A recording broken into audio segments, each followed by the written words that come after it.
अनंतिकोटि ब्रह्मांड नायक राजाधिराज योगी राज परब्रह्म श्री सच्चिदानंद सद्गुरु साईनाथ महाराज की जय। नमस्कार दोस्तों, जय साईं राम, जय श्री कृष्णा, राधे राधे। आज हम पढ़ेंगे अध्याय 47। आज के अध्याय में हम पढ़ेंगे पुनर्जन्म, वीरभद्रप्पा और चमन बसप्पा सर्प और मेंढक की वार्ता। प्रस्तावना। हे त्रिगुणातीत ज्ञानावतार श्री साईं, तुम्हारी मूर्ति कितनी भव्य और सुंदर है। हे अंतर्यामीन, तुम्हारे श्रीमुख की आभा धन्य है। उसका क्षण मात्र भी अवलोकन करने से पूर्व जन्मों के समस्त दुखों का नाश होकर सुख का द्वार खुल जाता है। परंतु हे मेरे प्यारे श्री साईं, यदि तुम अपने स्वभाववश ही कुछ कृपा कटाक्ष करो तभी इसकी कुछ आशा हो सकती है। तुम्हारी दृष्टि मात्र से ही हमारे कर्म बंधन छिन्न भिन्न हो जाते हैं और हमें आनंद की प्राप्ति होती है। गंगा में स्नान करने से समस्त पाप नष्ट हो जाते हैं, परंतु गंगा माई भी संतों के आगमन की सदैव उत्सुकता पूर्वक राह देखा करती है कि वे कब पधारें और मुझे अपनी चरण रज से पावन करें। श्री साईं तो संत चूड़ामणि हैं, उनके द्वारा ही हृदय पवित्र करने वाली यह कथा सुनो।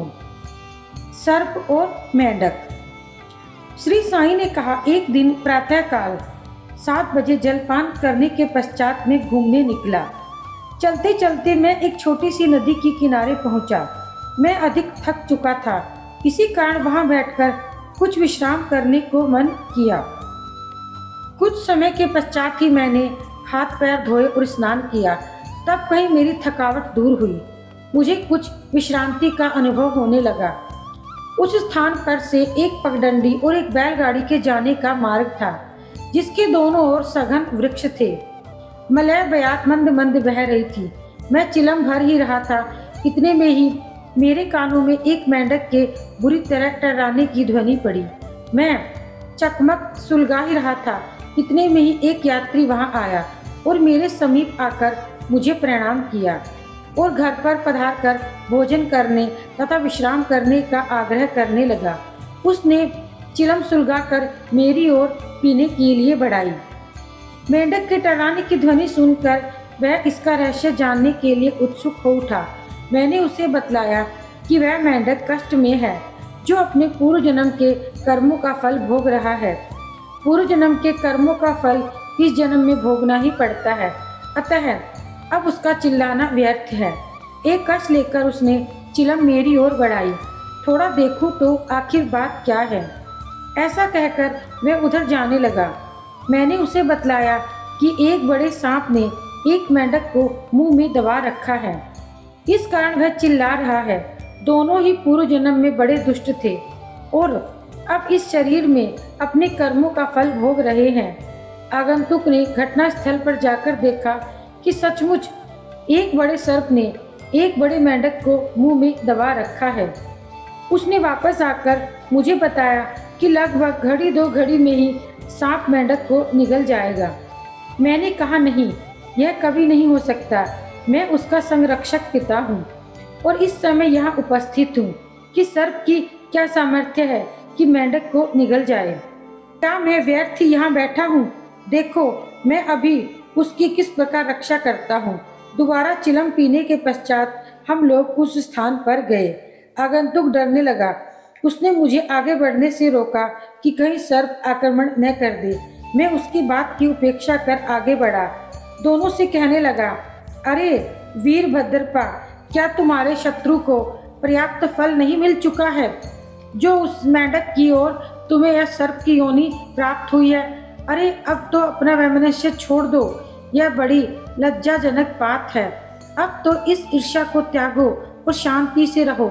इन शब्दों को सुनकर सर्प ने मेंढक को छोड़ दिया और शीघ्र ही नदी में लुप्त हो गया। मेंढक भी कूदकर भागा और झाड़ियों में जा छिपा। उस यात्री को बड़ा अचंभा हुआ। उसके समझ में न आया कि बाबा के शब्दों को सुनकर सांप ने मेंढक को क्यों छोड़ दिया और वीरभद्रप्पा व चमन बसप्पा कौन थे। उनके वैमनस्य का कारण क्या था? इस प्रकार के विचार उसके मन में उठने लगे। मैं उसके साथ उसी वृक्ष के नीचे लौट आया और धूम्रपान करने के पश्चात उसे इसका रहस्य सुनाने लगा। मेरे निवास स्थान से लगभग 4-5 मील की दूरी पर एक पवित्र स्थान था, जहाँ एक महादेव का मंदिर था। मंदिर अत्यंत जीर्ण शीर्ण स्थिति में था, सो वहाँ के निवासियों ने उसका जीर्णोद्धार करने के हेतु कुछ चंदा इकट्ठा किया। पर्याप्त धन एकत्रित हो गया और वहाँ नित्य पूजन की व्यवस्था कर मंदिर के निर्माण की योजना तैयार हो गई। एक धनाढ़ व्यक्ति को कोषाध्यक्ष नियुक्त कर उसको समस्त कार्य की देखभाल कर भार सौंपा गया। उसको कार्य व्यय आदि का यथोचित विवरण रखकर ईमानदारी से सब कार्य करना पड़ा। सेठ तो एक उच्च कोटि का कंजूस था। उसने मरम्मत में अत्यंत अल्प राशि व्यय की। इस कारण मंदिर का जीर्णोद्धार भी उसी अनुपात में हुआ। उसने सब राशि व्यय कर दी तथा कुछ अंश स्वयं हड़प लिया और उसने अपनी गांठ से एक पाई भी व्यय न की। उसकी वाणी अधिक रसीली थी, इसीलिए उसने लोगों को किसी प्रकार समझा बुझा लिया और कार्य पूर्ववत ही अधूर छोड़ दिया। लोग भी संगठित होकर उसके पास जाकर कहने लगे, सेठ साहब, कृपया कार्य शीघ्र पूर्ण कीजिए। आपके प्रयत्न के अभाव में यह कार्य पूर्ण होना कदापि संभव नहीं है, अतः आप पुनः योजना बनाइए। हम और भी चंदा आपको वसूल कर देंगे। लोगों ने पुनः चंदा एकत्रित कर सेठ को दे दिया। उसने रुपए तो ले लिए, परंतु पूर्ववत ही शांत बैठा रहा। कुछ दिनों के पश्चात उसकी स्त्री को भगवान शंकर ने स्वप्न दिया, उठो और मंदिर पर कलश चढ़ाओ। जो कुछ भी तुम इस कार्य में व्यय करोगी, मैं उसका 100 गुना अधिक तुम्हें दूंगा। उसने यह स्वप्न अपने पति को सुना दिया। सेठ भयभीत होकर सोचने लगा कि यह कार्य तो ज्यादा रुपए खर्च कराने वाला है, इसलिए उसने यह बात हंसकर टाल दी कि यह तो मेरा स्वप्न ही है और उस पर कभी विश्वास नहीं किया जा सकता। यदि ऐसा होता तो महादेव मेरे समक्ष प्रकट होकर यह बात मुझसे न कह देते। मैं क्या तुमसे अधिक दूर था? यह स्वप्न शुभदायक नहीं, यह तो पति पत्नी के संबंध बिगाड़ने वाला है। इसीलिए तुम बिल्कुल शांत रहो। भगवान को ऐसे द्रव्य की आवश्यकता ही कहाँ जो दानियों की इच्छा के विरुद्ध एकत्र किया गया हो। वे तो सदैव प्रेम के भूखे हैं तथा प्रेम और भक्ति पूर्वक दिए गए एक तुच्छ तांबे का सिक्का भी सहर्ष स्वीकार कर लेते हैं। महादेव ने पुनः सेठानी को स्वप्न में कह दिया कि तुम अपने पति की व्यर्थ बातों और उसके पास संचित धन की ओर ध्यान न दो और न ही उनसे मंदिर बनवाने के लिए आग्रह ही करो। मैं तो तुम्हारे प्रेम और भक्ति का ही भूखा हूँ। जो कुछ तुम्हारी व्यय करने की इच्छा हो सो अपने पास से करो। उसने अपने पति से विचार विनिमय करके अपने पिता से प्राप्त आभूषणों को विक्रय करने का निश्चय किया। तब कृपण सेठ अशांत हो गया। इस बार उसने भगवान को भी धोखा देने की ठान ली। उसने कौड़ी माल केवल 1000 रुपये में ही अपनी पत्नी के समस्त आभूषण स्वयं खरीद डाले और एक बंजर भूमि का भाग मंदिर के निमित्त लगा दिया, जिसे उसकी पत्नी ने भी चुपचाप स्वीकार कर लिया। सेठ ने जो भूमि दी थी वह उसकी स्वयं की न थी, वरन एक निर्धन स्त्री दुबकी की थी, जो उसके वहाँ 200 रुपये में गिरवी रखी हुई थी। दीर्घ काल तक वह ऋण न चुकाने की वजह से वापस न ले सकी। इसीलिए उस धूर्त कृपण ने अपनी स्त्री दुबकी और भगवान को धोखा दे दिया। भूमि पथरीली होने के कारण उसमें उत्तम ऋतु में भी कोई पैदावार न हो सकती थी। इस प्रकार यह लेन देन समाप्त हुआ। भूमि उस मंदिर के पुजारी को दे दी गई, जिसे पाकर वह अत्यंत प्रसन्न हुआ। कुछ समय के पश्चात एक विचित्र घटना हुई। एक दिन बहुत जोरों से झंझावात आया और अतिवृष्टि हुई। उस कृपण के घर बिजली गिरी और फलस्वरूप पति पत्नी दोनों की मृत्यु हो गई। दुबकी ने भी अंतिम श्वास छोड़ दी। अगले जन्म में वह कृपण मथुरा के एक ब्राह्मण कुल में उत्पन्न हुआ और उसका नाम वीरभद्रपा रखा गया। उसकी पत्नी उस मंदिर के पुजारी के घर कन्या होकर उत्पन्न हुई। उसका नाम गौरी रखा गया। दुबकी पुरुष बनकर मंदिर के गुरव वंश में पैदा हुई। उसका नाम चैन बसप्पा रखा गया। पुजारी मेरा मित्र था, बहुधा मेरे पास आता रहता था वार्तालाप करता था और मेरे पास चिलम पिया करता था। उसकी पुत्री गौरी भी मेरी भक्त थी। वह दिनों दिन सयानी होती जा रही थी, जिससे उसका पिता भी उसके हाथ पीला करने के लिए चिंतित रहने लगा। मैंने उससे कहा कि चिंता की कोई आवश्यकता नहीं है, वह स्वयं तुम्हारे घर लड़की की खोज में आ जाएगा। कुछ दिनों के पश्चात ही उसकी जाति का वीरभद्रपा नामक एक युवक भिक्षा मांगते मांगते उसके घर पहुंचा। मेरी सम्मति से गौरी का विवाह उसके साथ संपन्न हो गया। पहले तो वह मेरा भक्त था, किंतु अब वह कृतघ्न बन गया। वह नूतन जन्म में भी उसकी धन तृष्णा नष्ट न हुई। उसने मुझसे कोई उद्योग धंधा सुझाने को कहा, क्योंकि उस समय वह वैवाहिक जीवन व्यतीत कर रहा था। तभी एक विचित्र घटना हुई। अचानक ही प्रत्येक वस्तुओं के भाव ऊंचे चढ़ गए। गौरी के भाग्य से जमीन की मांग अधिक होने लगी और समस्त भूमि 1 लाख रुपए में आभूषणों के मूल्य से 100 गुना अधिक मूल्य में बिक गई। ऐसा निर्णय हुआ कि 50,000 रुपये नकद और 2,000 रुपये प्रति वर्ष किस्त पर चुकता कर दिए जाएंगे। सबको यह लेन देन स्वीकार था, परंतु धन के हिस्से के कारण उनमें परस्पर विवाद होने लगा। वे परामर्श लेने मेरे पास आए और मैंने कहा कि यह भूमि तो भगवान की है, पुजारी को सौंप दी गई थी। इसकी स्वामिनी गौरी ही है और एक पैसा भी उसकी इच्छा के विरुद्ध खर्च करना उचित नहीं है। उसके पति पर इसका कोई अधिकार नहीं है।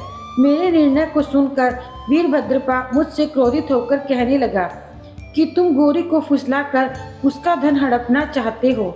इन शब्दों को सुनकर मैं भगवत नाम लेकर चुप बैठ गया। वीरभद्र ने अपनी स्त्री को पीटा। गौरी ने दोपहर के समय आकर मुझसे कहा कि आप उन दोनों के कहने का बुरा न माने। मैं तो आपकी लड़की हूँ, मुझ पर कृपा दृष्टि रखें।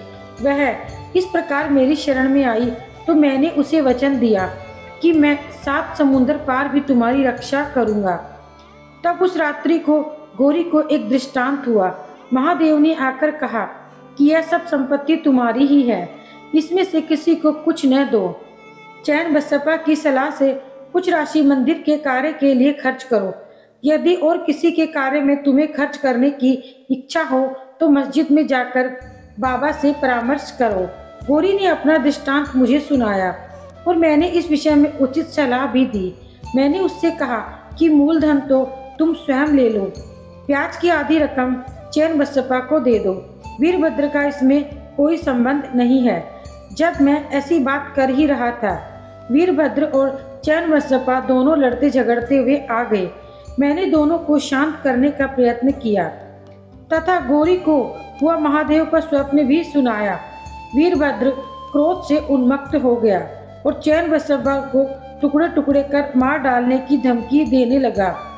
चैन बसपा बड़ा डरपोक था। वह मेरे पैर पकड़कर रक्षा की प्रार्थना करने लगा।